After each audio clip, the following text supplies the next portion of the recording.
रायपुर से खबर है जहां पे देवेंद्र नगर में एसी ब्लास्ट से 2 लोगों की मौत हुई है। सेक्टर 1 के ऑटोमेशन 8 ऑफिस में एसी ब्लास्ट हुआ है। एसी ब्लास्ट होने से दुकान में लगी आग, फायर ब्रिगेड की टीम ने आग पर काबू पाया है।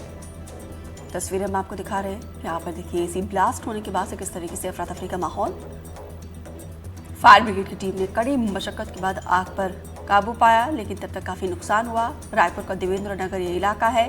एसी ब्लास्ट होने से 2 लोगों की दुखद मौत हुई है, क्योंकि देखिए एसी को मेंटेन करना, उसका मेंटेनेंस करना, जिन घरों में एसी है उनका काफ़ी ख्याल रखना चाहिए। यहाँ पे कहीं ना कहीं एक बड़ी लापरवाही के चलते देखिए 2 जिंदगी हमेशा के लिए खामोश हो गई। जुल्फिकार अली ज्यादा जानकारी के साथ जुड़े हैं। जुल्फिकार, अमूमन सभी के घरों में एसी होता है, लेकिन यहाँ पे एसी ब्लास्ट होने से ही 2 लोगों की दुखद मौत हुई है। कैसे ये ब्लास्ट हुआ है और क्या जानकारी? बिल्कुल दीपिका, एसी ब्लास्ट से 2 लोगों की मौत हुई है। और जैसा कि आपने कहा कि आग जितने गर्दिश हैं, तो अधिकांश घरों में, खासकर शहरी जीवन में जिनके अधिकांश घर हैं, उनके घरों में एसी होती है।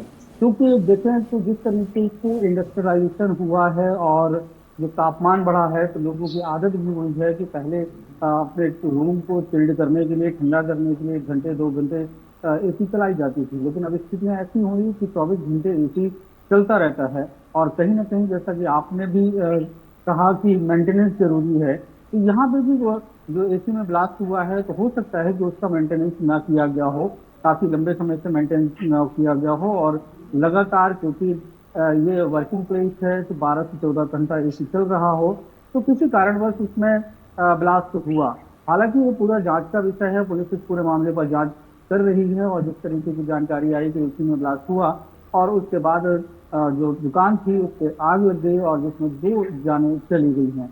और जो बताया जा रहा है कि जो दुकान थी वो भारतीय जनता पार्टी के अल्पसंख्यक मोर्चा के जो पदाधिकारी हैं उनके भाई हैं, उनकी ये दुकान थी। और क्योंकि दिवाली का समय चल रहा है, तो देर तक, करीब 10 से 11 बजे तक दुकानें खुलती हैं, क्योंकि कस्टमर लगातार दिवाली को लेकर अपने कार्य करने के लिए पहुंचते हैं, खरीदारी है या भी जो डील करनी है वो डील करते हैं।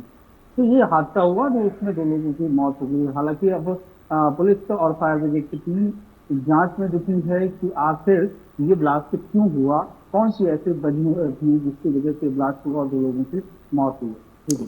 बिल्कुल, बहुत बहुत शुक्रिया विस्तार से जानकारी देने के लिए। लेकिन दर्शकों को हमें बता दें कि एसी को लेकर हमने बहुत सारे शोज किए हैं। लगातार एसी का इस्तेमाल नहीं करना चाहिए और समय समय पर मेंटेनेंस करना भी ज़रूरी है, क्योंकि जिस सुविधा के लिए हमने एसी लगाया होता है उसको उसी सावधानी के साथ और एहतियात के साथ उसका इस्तेमाल करना चाहिए।